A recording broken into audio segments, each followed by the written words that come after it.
Hello everyone, welcome you all on my YouTube channel study with banker. तो ये काफ़ी time बाद मैं वीडियो ला रही हूँ। काफ़ी टाइम तो नहीं हुआ, लेकिन हाँ 2-3 वीक्स का गैप हो गया है वीडियो लाने में। तो इस वीडियो में क्या है, ये बहुत ज़्यादा इंपॉर्टेंट वीडियो है। जैसा कि आपने मेल पढ़ ही लिया होगा कि आपको जनरल अवेयरनेस के लिए किस तरीके से प्रिपेयर करना है कि आप अच्छे से अच्छे मार्क्स गेन कर सकें और ज़्यादा से ज़्यादा आप रिमेंबर कर सकें एग्ज़ाम से पहले। ठीक है, जिनके पास टाइम है या जिनके पास टाइम नहीं है या जिनको आदत नहीं है लिखने की, क्योंकि कुछ लोगों को होता है कि हम लिख लिख कर याद करेंगे। वो डेली वाला पूरा न्यूज़ को लिखते हैं तब उसको याद करते हैं, या फिर वीकली वाला न्यूज़ को लिखते हैं फिर उसको याद करते हैं। ठीक है, तो इस वीडियो में मैं ये लाई हूँ कि जिनके पास टाइम नहीं है या फिर जो मतलब कुछ काम करते हैं उसके साथ साथ पढ़ाई कर रहे हैं, या फिर घर का कुछ काम करते हैं उसके साथ साथ पढ़ाई कर रहे हैं, या फिर किसी का करंट अफेयर लिखने का मन नहीं करता क्योंकि इतने सारे करंट अफेयर्स हो जाते हैं। ठीक है, इससे अच्छा है कि हम उसको याद कर मतलब पढ़ लें, 10 बार पढ़ लें लिखने से अच्छा।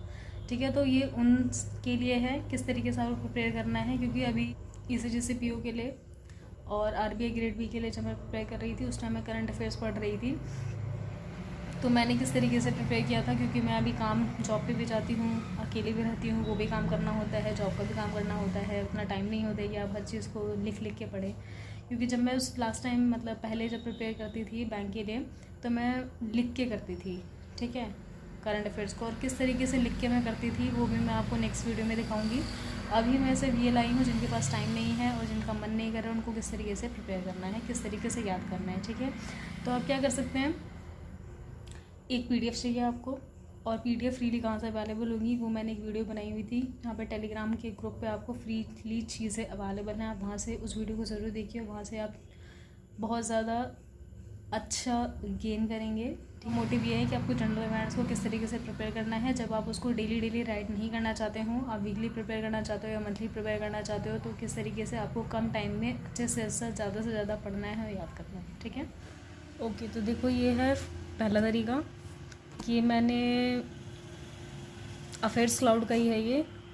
देखिए थोड़ा लाइट है, प्रिंट में जो मतलब प्रिंटर की जो इंक थी वो लाइट थी तो उस वजह से ये ऐसा दिख रहा है। देखो, करंट अफेयर वीकली PDF है ये, अप्रैल की 4th वीक की 24 से 30 तारीख की। ये अफेयर्स क्लाउड की है और ये आपको फ्रीली अवेलेबल मिल जाएगी, टेलीग्राम के ग्रुप से मिल जाती है। वरना आप अगर परचेज़ भी करना चाहें तो इनका कुछ ईयरली सब्सक्रिप्शन होता है, वो कर लीजिए तो वहाँ पे आपको मिल जाएगी।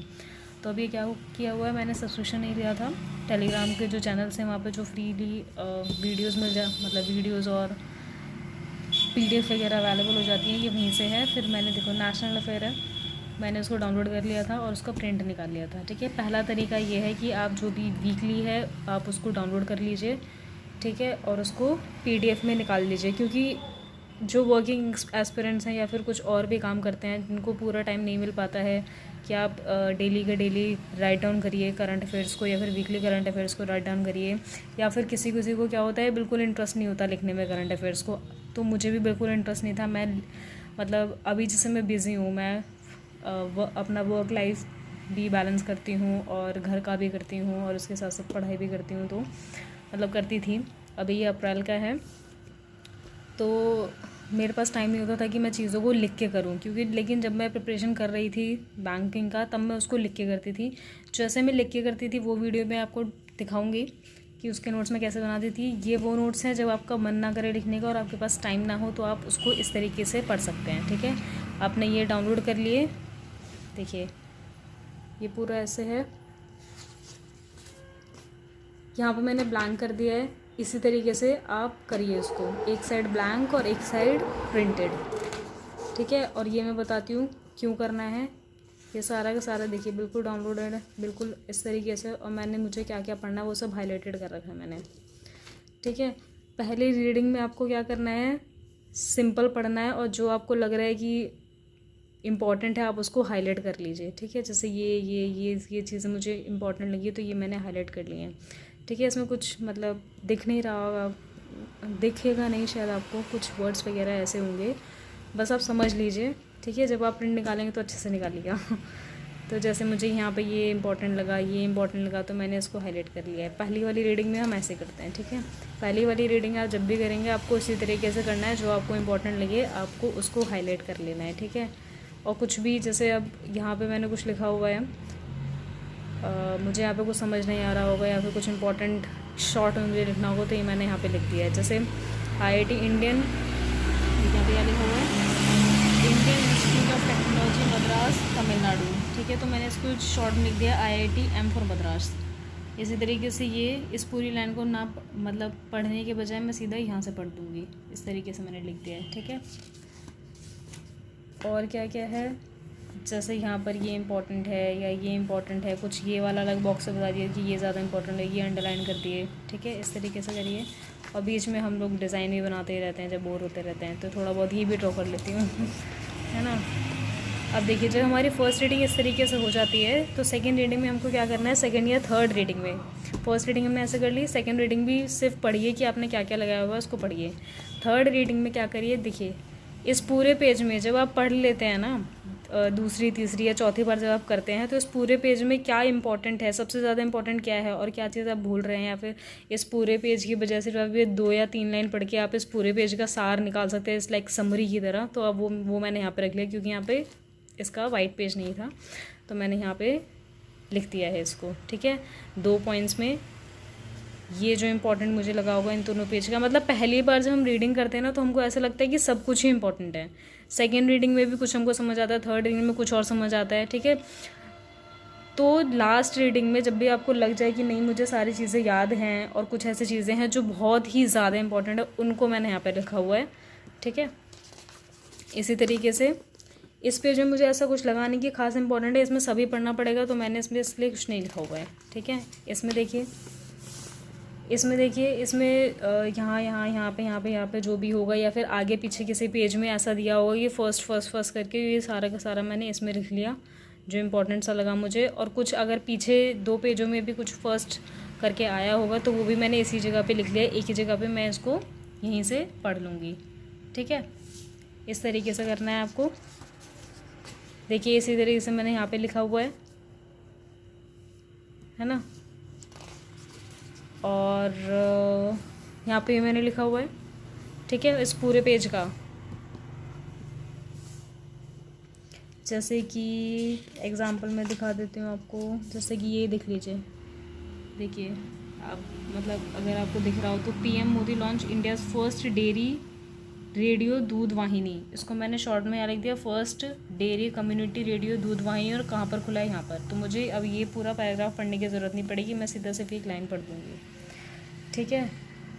अब क्या है, ये फर्स्ट डिस्ट्रिक्ट, देखो ये वाला यहाँ पर है, Jamtara became country's first district with library in every villages, तो मैंने इसको यहाँ पे लिख दिया शॉर्ट में, फर्स्ट डिस्ट्रिक्ट है जिसमें लाइब्रेरी खोली गई है हर एक विलेज में, कहाँ पर है, जमात्रा झारखंड में है। तो अब मुझे ये इतना बड़ा पैराग्राफ की जगह सिर्फ मैं ये एक लाइन पढ़ लूँगी, ठीक है। फर्स्ट टाइम वर्ल्ड कांग्रेस कहाँ पे हुई थी, ठीक है। देखिए ये वाला है, कुछ इसकी न्यूज़ पीछे भी होगी, है ना, तो मैंने इसको यहीं पे लिख दिया है। देखिए ICAI 118 ईयर जियो मुंबई, ये जियो करा रहा है, कहाँ पे करा रहा है, यहाँ पे करा रहा है, ठीक है। यहाँ पे भी होगा कुछ, तो उसी को मैंने उठा के वहाँ लिख दिया बाहर, ठीक है। और अगर उस वाले पेज पे नहीं लिखा हुआ है तो फिर उसे मैंने यहाँ पे भी लिख दिया है, जियो करा रहा है, मुंबई में है, उसकी थीम क्या है, वगैरह वगैरह, इस तरीके से कि आपको वो पूरा इतना बड़ा पैराग्राफ पढ़ने की बजाय जो इंपॉर्टेंट है वो यहाँ पढ़ने, क्योंकि देखिए फर्स्ट जो भी होता है ना इंपॉर्टेंट, वो फर्स्ट चीज़ें जो भी हो रही हैं पहली बार जो भी हो रही हैं, वो हमारे बैंक के एग्ज़ाम्स के लिए बहुत ज़्यादा इंपॉर्टेंट हो जाती है। तो ये सारी मैंने यहाँ पर लिख दी है, ठीक है। एंड क्योंकि इसमें से कुछ ऐसी चीज़ें होती है जो हमको याद रह जाती हैं हम जब रिपीट करते हैं लर्निंग में, और ये बहुत इंपॉर्टेंट है कि इनको पढ़ना ही पढ़ना है आपको, इसको आप छोड़ ही नहीं सकते हैं, ठीक है। ये हो गया, इसी तरीके से सारा है।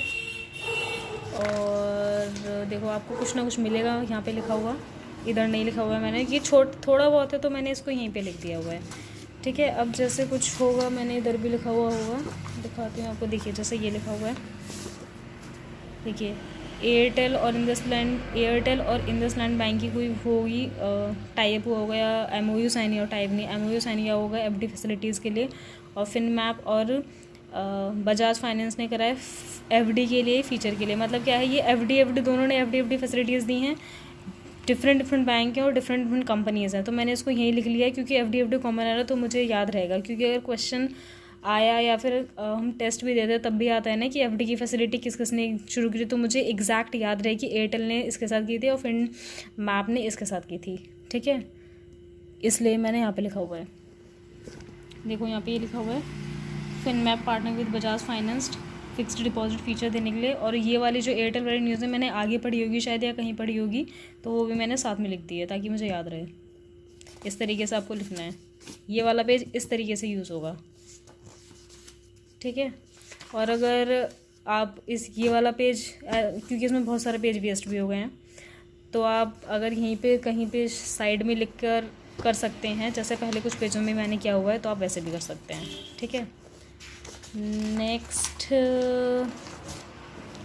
कहाँ पर है, और सब मैंने हाईलाइट। तो देखो जैसे ये आप इम्पॉर्टेंट डेज़ आ गया, तो इम्पॉर्टेंट डेज़ मैं यहाँ पढ़ती नहीं हूँ। इम्पॉर्टेंट डेज़ क्या करती हूँ, पूरा मंथ का एक साथ मैं लिख लेती हूँ या उसका प्रिंट निकाल लेती हूँ, एक पूरे मंथ का एक साथ आ जाता है, किसी भी मतलब किसी की पीडीएफ में मिल जाता है, किसी भी वेबसाइट की पीडीएफ पे या फिर किसी भी ऐप की पीडीएफ में मिल जाता है। जैसे फेयर क्लाउड की पीडीएफ होगी या ओलिव वुड की पीडीएफ होगी, जैसे उसका बोल्ट करके आता है उसकी पीडीएफ होगी, तो वहाँ से जो मुझे पूरे मंथ का एक साथ सारा लिखा हुआ मिल जाता है, मैं वहाँ से कर लेती हूँ। तो इनको मैं इस टाइम हाथ नहीं लगाती बिल्कुल। ठीक है, और या फिर अगर मैं पढ़ती भी हूँ तो कैसे पढ़ती हूँ, देखिए जैसे ये हो गया 23 तारीख का लिखा हुआ वर्ल्ड बुक कॉपीराइट डे, ये हो गया लैंग्वेज का 23 ऑफ ये। ठीक है, ये सारे लिखा हुआ है। इसको मैंने याद करने के लिए किस तरीके से याद करा, आप डेज़ को इसी तरीके से याद करिए। मैं मतलब इसी तरीके से करती थी। आई होप कि ये आपको भी मतलब अच्छा ऑप्शन लगेगा याद करने के लिए। जैसे देखिए इसमें क्या था, world book and copy right day 23 अप्रैल को आ रहा है, तो मैंने इसमें क्या लिखा है, 23 बुक का कॉपीराइट किया। ठीक है, किया मतलब मैंने अपना जोड़ दिया है। उसके बाद क्या है, देखिए ये भी 23 का है, स्पेनिश लैंग्वेज, ये मुझे इंपॉर्टेंट नहीं लगा उतना। इंग्लिश लैंग्वेज भी 23 का, ये मुझे इतना इंपॉर्टेंट नहीं लगा। ये है 24 का पंचायती राज डे, और ये है 24 का इंटरनेशनल डे ऑफ मल्टीलेटरिज्म। ठीक है, पंचायती राज डे है, तो मैंने इसमें क्या लिखा, इंपॉर्टेंट लगा मुझे पंचायती राज डे। 23 बुक का कॉपीराइट किया तो 24 को पंचायत बैठी। ठीक है, ताकि मुझे याद रहे कि स्टोरी की तरह मैंने बना लिया है। ठीक है, उसके बाद क्या है यहाँ पे देखिए 24 को ही यहाँ पे क्या है, लैबोरेटरी एनिमल है। ठीक है, तो मैंने इसको क्या लिखा है कि एनिमल के साथ किया ताकि मुझे याद रहे। देखो 24 को पंचायती राज दिवस भी होगा और 24 को एनिमल राइट डे भी होगा। ठीक है, उसके बाद क्या है, देखिए 25 को है हमारा वर्ल्ड मलेरिया डे, मलेरिया ही है ना, यस वर्ल्ड मलेरिया डे। ठीक है, तो मैंने इसको क्या लिखा है, जिसमें से 25 लोगों को मलेरिया हो गया था, मतलब 25 को था, तो मैंने इसको याद करने के लिए क्या किया कि 25 लोग को मलेरिया हो गया, यानी 25 को आपका मलेरिया डे है। ठीक है, इस तरीके से आपको ट्रिक बनाकर याद करना है। ठीक है, या तो इस तरीके से याद करती थी मैं, और या फिर जब भी मैं पूरा मंथ का एक साथ लिखती थी तब भी मैं इसी तरीके से ट्रिक बना के ही उसको याद करती थी। ठीक है, तभी मुझे याद रहता था, वरना वीक्स इतने सारे होते हैं हमको याद नहीं रहता है, भूल जाते हैं। तो आप ये इस तरीके से इसको यूज़ कर सकते हैं। ठीक है, नेक्स्ट जैसे ये देखिए स्टेट न्यूज़ है, इसमें 4 न्यूज़ हैं। ठीक है, 1 2 3 4। ठीक है, अब इनको मैंने एक बार पढ़ा होगा, फर्स्ट टाइम में मैंने क्या क्या इंपॉर्टेंट था वो सब मैंने हाईलाइट कर लिया। अब इन 4 न्यूज़ को मैंने यहाँ लिख दिया। ठीक है, देखिए ये 4 न्यूज़ के लिए मुझे पूरा इतना बड़ा पैराग्राफ देख के मुझे इतना डर लगेगा कि अरे अभी इतना सारा पढ़ना है, लेकिन इन 4 को मैंने एक एक लाइन में यहाँ लिख दिया है। ठीक है, तो मैं इसको आसानी से पढ़ पाऊँगी ना, और एक बार देखने पे मुझे याद हो जाएगा। ठीक है, जैसे देखिए पहला क्या है, Tamil Nadu to observe minority right day annually on December 18, मतलब दिसंबर 18 तारीख से अब हर दिसंबर 18 को तमिलनाडु माइनॉरिटी राइट डे को मनाएगी एनुअली। ठीक है, तो ये तो यहीं पे हो जाएगा याद। नेक्स्ट क्या है, केरला ने नीदरलैंड के साथ कोलैबोरेट किया है for cosmos Malabaricus projects to illustrate Kerala history. ठीक है, तो इसको मैंने क्या लिख दिया है, केरला ने नीदरलैंड के साथ इस चीज़ के लिए ठीक है टाइप करा हुआ है। इस तरीके से मैंने शॉर्ट में यहाँ लिख दिया है। इस तरीके से आप इस पेज को यूज़ कर सकते हैं कि यहाँ पे जो भी इतना बड़ा बड़ा लिखा हुआ है आप उसको फर्स्ट 2 रीडिंग में इस तरीके से पढ़िए, और उसके बाद जब आपको थोड़ा रिमेंबर हो जाए तो आप उसको यहाँ पे लिख लीजिए शॉर्ट में, ताकि जल्दी से याद हो जाए। आपको इतना बड़ा ऐसा ना लगे कि हाँ इतना सारा है कैसे पढ़ूँ, कैसे पढ़ा जाएगा। तो आप इसको इस तरीके से कर लीजिए, ठीक है। इस तरीके से ये होता है ख़त्म। और इसके साथ साथ क्या है, जो मैं आपको मंथ वाला बता रही थी वो ऐसा है, देखिए। मतलब फेस क्लाउड का मुझे जो एक मंथ में पूरा सारा दे रखा हो वो मुझे मिला नहीं था, तो ये ओलिव बोर्ड का है, ठीक है। तो मैंने ये देखिए इसमें दे रखा है पूरा मंथ का, दे रखा है मार्च का, ठीक है। कुछ डेज़ इसमें अगर नहीं भी दिए होंगे तो मैंने यहाँ पे साइड में लिख दिए नीचे करके, जहाँ भी मुझे जगह मिली, ठीक है। अब देखिए इस कौन सा दिन मनाया जाता है और उसकी क्या थीम है, ठीक है, ये दे रखी है। और जिस और कुछ एक्स्ट्रा, जैसे मतलब सेम डे को 2-3 डेज़ और एक्स्ट्रा आ जाता है तो वो मैंने यहीं पे लिख दिया। जैसे कि देखिए वर्ल्ड वाइल्ड लाइफ डे मनाया जाता है जिसकी थीम इन लोगों ने दे रखी है, लेकिन यहाँ पे वर्ल्ड हियरिंग डे भी मनाया जाता है जिसकी theme to hear for life listen and care है, वो इन्होंने यहाँ पे नहीं दे रखी है। तो मैंने इसको यहाँ पे लिख दिया कि ये 3 मार्च को ही मनाया जाता है और यहाँ से पढ़ना है। 4 को इन्होंने नेशनल सेफ्टी डे दे रखा है, लेकिन 4 से 10 तारीख को मार्च में नेशनल सेफ्टी वीक भी मनाया जाता है, वो यहाँ पे नहीं दे रखा था, तो मैंने यहाँ पे उसको ऐड करके यहाँ लिख दिया, ठीक है। उसके साथ साथ देखिए इसी तरीके से मैंने यहाँ पे करा है, यहाँ पे करा है। और जैसे वर्ल्ड किडनी डे है, ठीक है, किडनी हेल्थ फॉर ऑल, यहाँ पे क्या आपको एक बार देखना पड़ेगा, कभी कभार क्या होता है बाई मिस्टेक हो जाती है ना। तो यहाँ पे किडनी हेल्थ फॉर ऑल, उसके साथ साथ bridge the knowledge gaps to better kidney care, ये पूरी इस तरीके से थी। उन लोगों ने शायद बाई मिस्टेक थोड़ा हाफ लिख दिया है, कुछ छूट गया है, तो वो मैंने उसको यहाँ पे ऐड कर लिया, ठीक है। इसी तरीके से आपको करना है कुछ, क्योंकि कुछ डेज ऐसे होते हैं जहाँ पे 2-3 दिन वैसे आ जाते हैं, तो मैंने उसको यहीं पे लिख दिया। अगर उन्होंने नहीं दिया हुआ है थीम यहाँ पे लिख दी है। और कुछ डेज़ जो उन्होंने यहाँ पे नहीं दे रखा है, क्योंकि मैं यहाँ पे और ऐड नहीं कर सकती, जितना मैं ऐड कर सकती मैंने कर दिया। जबकि मार्च 3 में 2 दिन एक इन्होंने दिया हुआ था, सेकंड मैंने ऐड कर दी, उसकी थीम ऐड कर दी। कुछ और भी है मार्च 3 को, जैसे वर्ल्ड बर्थ डिफेक्ट डे, और उसकी ये है थीम, वो मैंने यहाँ पर लिख दी क्योंकि वहाँ पर स्पेस नहीं था। अब देखिए 7 तारीख यहाँ पे दी ही नहीं हुई, तो मैं यहाँ पे बीच में ऐड भी नहीं कर सकती, जगह भी नहीं है, तो मैंने यहाँ पे लिख दिया कि मार्च 7 को जन औषधि दिवस मनाया जाता है, जेनेटिक मेडिसिन डे भी मनाया जाता है, उसकी थीम ही है ये। और 1 से 7 तारीख को जन औषधि वीक भी बनाया गया है, ये भी इसी मार्च का है, जून, मतलब जून कह रही हूँ, ईयर 2022 का, ठीक है। अब देखिए ये हो गया वो जो वैसा लिखा हुआ था। अब ये हो गई मार्च की। अगर आपके पास ऐसे मिल जाता है आपको, तो आप इस तरीके से लिख दीजिए, इसमें आपको कुछ और कम लिखना पड़ेगा, ठीक है। कुछ क्योंकि पहले से ही लिखा हुआ होगा और कुछ आपको लिखना पड़ेगा जो उन्होंने नहीं लिखा होगा। जैसे कि मार्च 6 to 12 ये मनाया जाता है, ये नहीं लिखा हुआ था। 13 और 25 और 26 मार्च को ये मनाया जाता है, ये नहीं दिया हुआ था, तो मैंने यहाँ पर लिख दिया, ठीक है। ये अलग आया था जब मैं पढ़ रही थी नेशनल डॉल्फिन डे, अब अक्टूबर 5 को मनाया जाएगा, शुरू कर दिया है, तो मैंने यहाँ पे लिख दिया, अलग से सर्कल कर दिया कि ये अलग वाली न्यूज़ है, तो इसको पढ़ना है। उसके साथ साथ मुझे मार्च का ये हो गया, मार्च का अप्रैल का दिया नहीं हुआ था, तो अप्रैल का जो भी मुझे लगा वो मैंने यहाँ पे लिख दिया। जैसे कि अप्रैल 2 को ये वाला डे है, ये वाली थीम है। अप्रैल 2 को ये वाला डे है, ये वाली थीम है। अप्रैल 4 को ये वाला डे है, ये वाली थीम है। अप्रैल 5 को ये वाला डे है, अप्रैल 5 को ये वाला डे है। ये सब मैंने यहाँ लिख दिया। मैं यहीं से एक ही बार में पूरा पढ़ लूँगी, ठीक है। जैसे 7 दिन का ये बनाया है मैंने, और उसके साथ साथ नीचे मैंने ट्रिक भी लिख दी है इसको पढ़ने के लिए, ठीक है। जैसे कि देखो अप्रैल 2 को UN world autism awareness day मनाया जाता है, तो मैंने क्या लिख दिया यहाँ पे, 2 चिल्ड्रंस को ऑटिज़म हुआ, मतलब कि 2 अप्रैल को ऑटिज़म मनाया जाता है। उसके बाद क्या है, चिल्ड्रन भी आ रहा था ना यहाँ पे, इंटरनेशनल चिल्ड्रन बुक डे, इसलिए मैंने यहाँ पे चिल्ड्रन को यूज़ करा है कि 2 चिल्ड्रन को ऑटिज़म हुआ। नेक्स्ट क्या है 4 को, international day for mine awareness and assistance in mine actions, तो मैंने इसका क्या बनाया है, 4 लोगों को माइन अवेयरनेस दी गई, मतलब माइन के बारे में बताया गया, ठीक है। नेक्स्ट देखिए 5 को इंटरनेशनल डे फॉर कॉन्साइंस और इंटरनेशनल मैरीटाइम डे, ठीक है। 2 पढ़ रहे हैं तो मैंने क्या लिखा है, 5वें दिन कॉन्साइंस यानी माइंड में आ गया, ठीक है, और मैरीटाइम करने का, मतलब इस तरीके से आप कुछ भी बना सकते हैं। जो मुझे लगा कि मुझे इस तरीके से याद हो जाएगा, तो मैंने उसको इस तरीके से लिख दिया ताकि मैं उसको याद कर सकूं, ठीक है। इसी तरीके से आप मार्च का भी बना सकते हैं। और कुछ और इम्पॉर्टेंट न्यूज़ थी, जैसे कि ये ऑबिचुरीज थी जो उस मंथ की इम्पॉर्टेंट थी, ओलिव बोर्ड को उनको लगा होगा इन्होंने बनाते हुए, तो ये यहाँ पे लिखी हुई हैं। एक state capital, chief minister, governor जब अभी चेंज हुए थे इलेक्शन के बाद वगैरह, ये सब दे रखा है, तो ये हमको याद होना चाहिए, इसलिए मैंने ये वाला पेज भी निकाल लिया था इनका।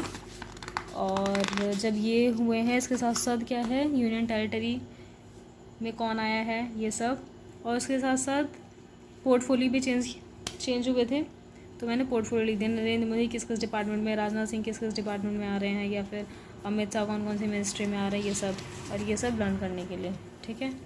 ये आप जब एक बार बार पढ़ेंगे तो ये आपको याद रहेगा, क्योंकि ये भी इंपॉर्टेंट हो जाता है, इससे भी क्वेश्चन आपके पूछे जाते हैं। ठीक है, बाकी जो ये पॉइंट्स वगैरह वो तो आप कहीं और से पढ़ेंगे ही पढ़ेंगे, उनको बार बार चीज़ों को रिपीट नहीं करना है आपको। अगर उसमें कुछ अच्छा लग रहा है तो आप वहाँ से ले लीजिए। ठीक है, तो ये मैंने यहाँ पे नहीं पढ़ा, क्योंकि मुझे उसको जब मैं अफेयर्स क्लाउड से कर रही थी तो मैंने वहाँ अपॉइंटमेंट सारे पढ़े ही होंगे। ठीक है, फिर से नहीं करूँगी। आपको क्या करना है, सेम चीज़ को, मतलब अगर मैं इससे पढ़ रही हूँ तो मैं इसी को 10 बार रिवाइज़ करूँगी, बजाय कि आधा इससे पढ़ूँ और आधा अपॉइंटमेंट इससे पढ़ूँ। नहीं, मैंने वहाँ डेज़ छोड़ दिए, या फिर जिन डेज़ को मैंने छोड़ा नहीं होगा, जिनकी मैंने ट्रिक बनाई तो उसको मैं वहीं से पढ़ूँगी। सॉरी। ठीक है, जिनकी मैंने यहाँ पे ट्रिक बनाई है उसको मैं यहीं से पढ़ूँगी और 10 बार यहीं से पढ़ूँगी, ताकि मेरे माइंड में एक ढंग से बैठ जाए कि हाँ मैंने यहाँ से पढ़ा था, यहाँ पे ये लिखा हुआ था, इस पेज नंबर पे ये लिखा हुआ था, इस चीज़ को मैंने मार्क करा हुआ था, इस चीज़ को मैंने हाईलाइट करा हुआ था, ताकि वो मुझे अच्छे से याद रहे। ठीक है, ओके। सो जिस तरीके से मुझे लगा कि मैं जिस तरीके से पढ़ती थी वैसे मैंने आपको इस वीडियो में बताया है। ठीक है, आई होप कि आपके लिए ये वीडियो बहुत ज़्यादा हेल्पफुल रही हो और आपको अच्छी लगी हो। ठीक है, तो अपने सारे फ्रेंड्स को शेयर करिएगा जिनको जनरल अवेयरनेस पढ़ना है और उनको नहीं समझ आ रहा है किस तरीके से पढ़ना है, या फिर वो जिस तरीके से पढ़ते थे उनसे उसको रिज़ल्ट नहीं मिल रहा है देखने के लिए, तो आप इस तरीके को भी फॉलो करिए, आप अच्छे से अच्छा रिज़ल्ट गेन करेंगे इसमें। ठीक है, and thank you so much for watching.